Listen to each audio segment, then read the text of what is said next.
মাদক, বিতর্কিত নির্বাচন ও স্থানীয় রাজনীতির চিত্র। বাংলাদেশের সীমান্তবর্তী এলাকা টেকনাফ, কক্সবাজার দীর্ঘদিন ধরে মাদক ব্যবসা, বিশেষ করে ইয়াবা চোরাচালানের জন্য আলোচিত। এই অঞ্চলের রাজনৈতিক অঙ্গনে আওয়ামী লীগ আমলে নির্বাচিত জনপ্রতিনিধিদের ভূমিকা নিয়ে বিতর্ক যেন থামছেই না। সম্প্রতি ঘটে যাওয়া ছাত্র আন্দোলন এবং জনগণের দাবির প্রেক্ষিতে স্থানীয় সরকার ব্যবস্থায় ব্যাপক পরিবর্তন আসলেও টেকনাফের কিছু বিতর্কিত জনপ্রতিনিধি এখনও তাদের প্রভাব ধরে রেখেছেন। এতে স্থানীয় মানুষের মধ্যে হতাশা এবং ক্ষোভ সৃষ্টি হয়েছে।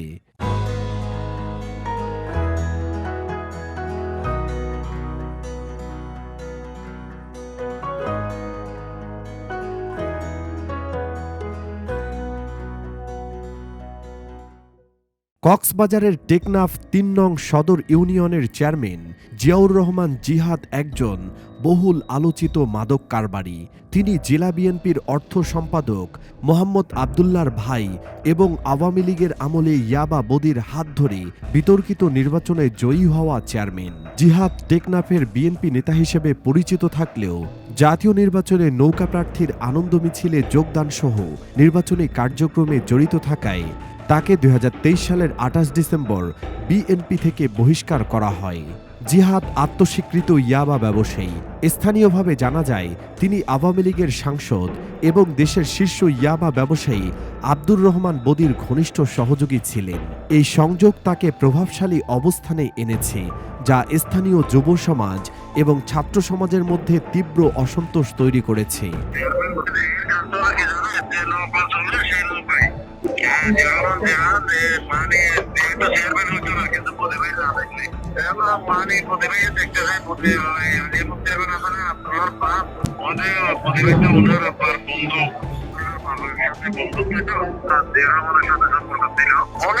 অনেক কিছু বললে চলে,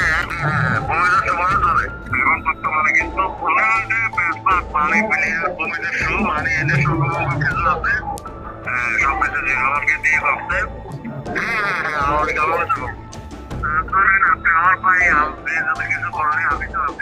অপরদিকে টেকনাফের নীলা ইউনিয়নের চেয়ারম্যান রাশেদ মাহমুদ আলী, যিনি সাবেক আওয়ামী সাংসদ মোহাম্মদ আলীর ছেলে, সম্প্রতি নানান বিতর্কের কেন্দ্রে রয়েছে এই আলী।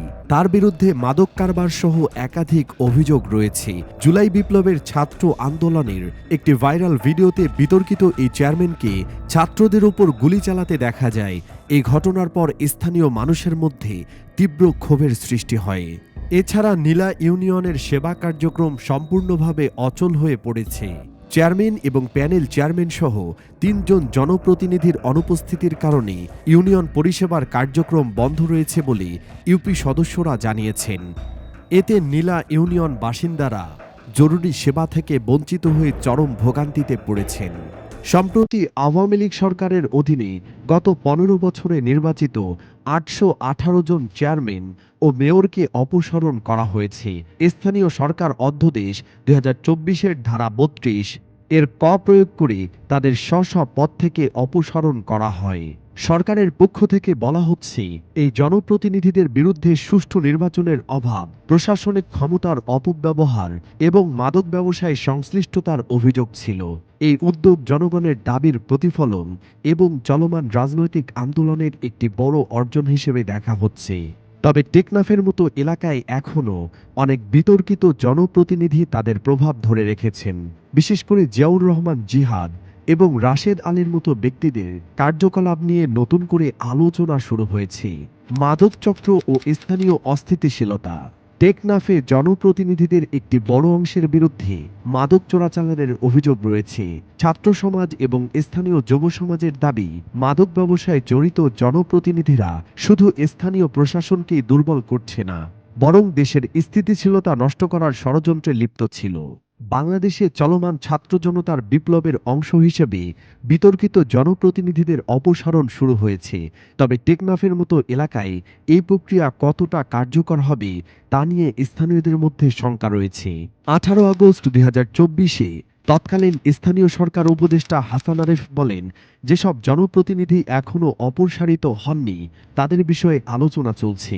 সময় সাপেক্ষে এই প্রক্রিয়া শেষে স্থানীয় প্রশাসন আরও সুষ্ঠু ও স্বচ্ছ হবে বলে তিনি আশা প্রকাশ করেছিলেন। টেকনাফের মতো সীমান্তবর্তী অঞ্চলে বিতর্কিত জনপ্রতিনিধিদের অপসারণ এবং মাদকচক্রের বিরুদ্ধে কার্যকর ব্যবস্থা নেওয়া বাংলাদেশের রাজনীতিতে একটি বড় চ্যালেঞ্জ। জনগণের দাবি হল, যেসব জনপ্রতিনিধি সুষ্ঠু ও নৈতিক মানদণ্ডে ব্যর্থ তাদের দ্রুত অপসারণ করা। এটি শুধু স্থানীয় নয়, জাতীয় রাজনীতিতেও একটি ইতিবাচক বার্তা দেবে। এই পদক্ষেপ রাজনৈতিক অস্থিরতা কমাতে এবং সুষ্ঠু প্রশাসনিক কাঠামো গড়ে তুলতে সাহায্য করবে বলে আশা করা হচ্ছে। তবে সরকার এবং স্থানীয় প্রশাসন এই প্রক্রিয়া কতটা সফলভাবে পরিচালনা করতে পারবে তা সময়ই বলে দেবে। News desk, Chittagong Tribune.